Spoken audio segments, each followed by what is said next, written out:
Bonjour et bienvenue, voici notre tour d'horizon économique, géopolitique et boursier. Nous sommes le mardi 18 avril pour comprendre comment tourne la planète finance et lorsqu'elle tourne autour des déclarations de Steven Mnuchin, vous savez, le secrétaire au Trésor américain. C'est sur la bourse au quotidien et nulle part ailleurs. L'épisode du jour s'intitulera Réforme fiscale, 2 mois de plus à rêver. Oui, parce que cette réforme fiscale promise par Donald Trump et qui a tellement inspiré les marchés, qui leur a d'ailleurs fait prendre pratiquement 15% depuis l'élection de Donald Trump, cette réforme fiscale sera présentée au mieux fin août, peut-être à la rentrée. En tout cas, c'est ce que l'on comprend des déclarations de M. Steven Mnuchin ce matin sur CNBC.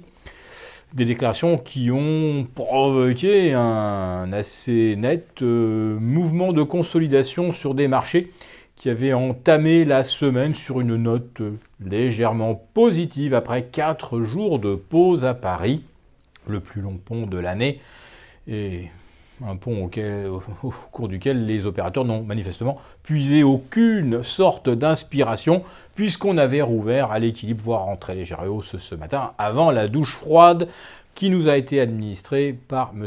Mnuchin. Alors, dans sa déclaration, il y a une évocation du coût de la santé, de la difficulté de faire des économies. On comprend bien qu'après le maintien d'Obamacare, c'est plus compliqué de réformer la santé tout simplement.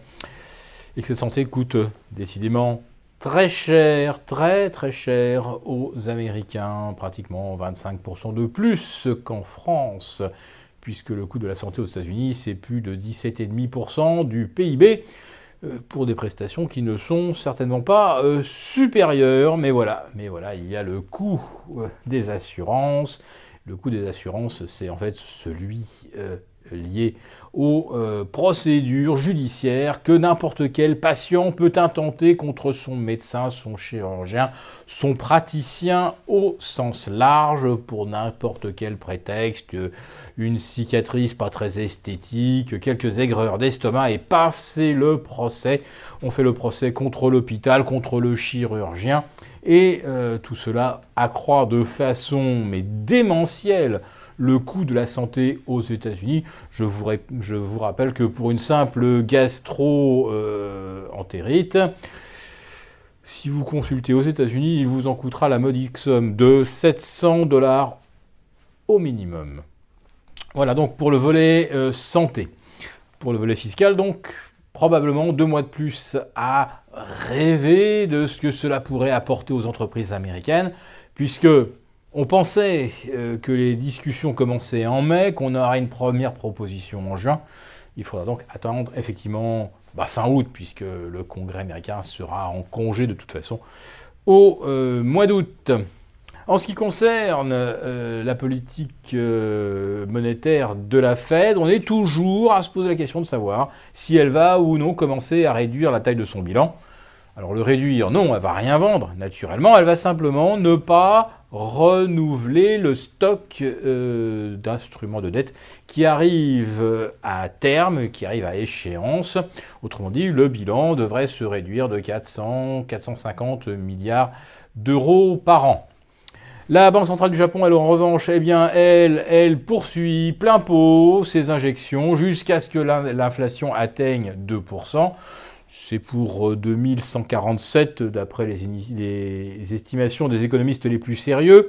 Donc c'est toujours du no limit et c'est toujours du 58 milliards d'euros ou d'équivalent euros par mois. Oui, c'est très comparable à ce que fait la BCE avec ses 60 milliards. Mais là aussi, à la BCE, on se demande s'il ne faut pas préparer les marchés psychologiquement à également un tapering, c'est-à-dire une réduction des injections monétaires. Alors c'est évidemment pas le moment de dire qu'on va réduire quelque chose, puisque avec la déception causée par le retard à l'allumage de la réforme fiscale américaine, les marchés vont déjà devoir digérer ça. C'est pas le moment de leur en remettre une couche.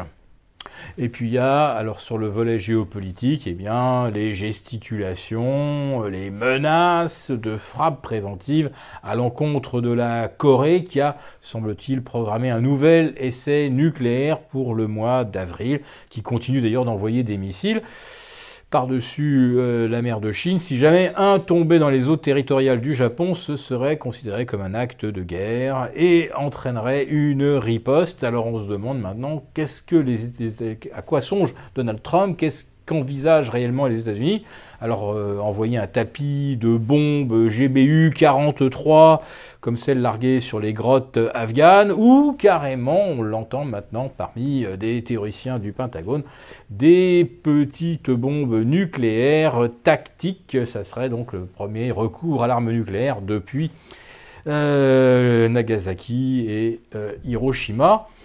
Ça pourrait faire désordre dans le tableau, inquiéter un peu les marchés, mais non, pas du tout, pas du tout. On l'a vu hier soir, Wall Street reparti plein pot à plus 0,8%, avec des statistiques pourries, l'inflation qui redevient négative, les ventes de détail à moins 0,2, l'indice de l'activité immobilière, l'indice NHAB qui rechute de 3 points, eh bien tout cela n'avait hier, semble-t-il, aucune importance, puisque la Chine annonçait plus de croissance. Et puis ce matin, on voit Shanghai qui rechute de moins 0,8, qui retombe sous les 3200 points pour la première fois depuis le mois de février. Savez-vous pourquoi? Eh bien parce qu'en Chine, on est inquiet sur le niveau de la croissance. Extraordinaire. Hier soir à Wall Street, on oublie tout à cause ou grâce à la croissance chinoise. Et ce matin, les Chinois, qui sont quand même peut-être bien placés pour savoir si ça va formidablement bien ou pas si bien que cela chez eux, eh bien ce matin, Shanghai tressaille, enfonce un support parce que la croissance leur paraît fragile, vulnérable. Et vous savez d'où elle provient une nouvelle fois? De la bulle immobilière. Naturellement, chaque fois qu'on a besoin de croissance en Chine, on met un coup d'accélérateur sur l'immobilier et on crée à nouveau une bulle. Voilà donc où nous en sommes. Le CAC 40 retombe aujourd'hui vers les 5015, 5020 points. Alors il n'y a plus qu'une petite marge de manœuvre évidemment. Si on renfonçait les 5000, ça serait un signal plutôt négatif.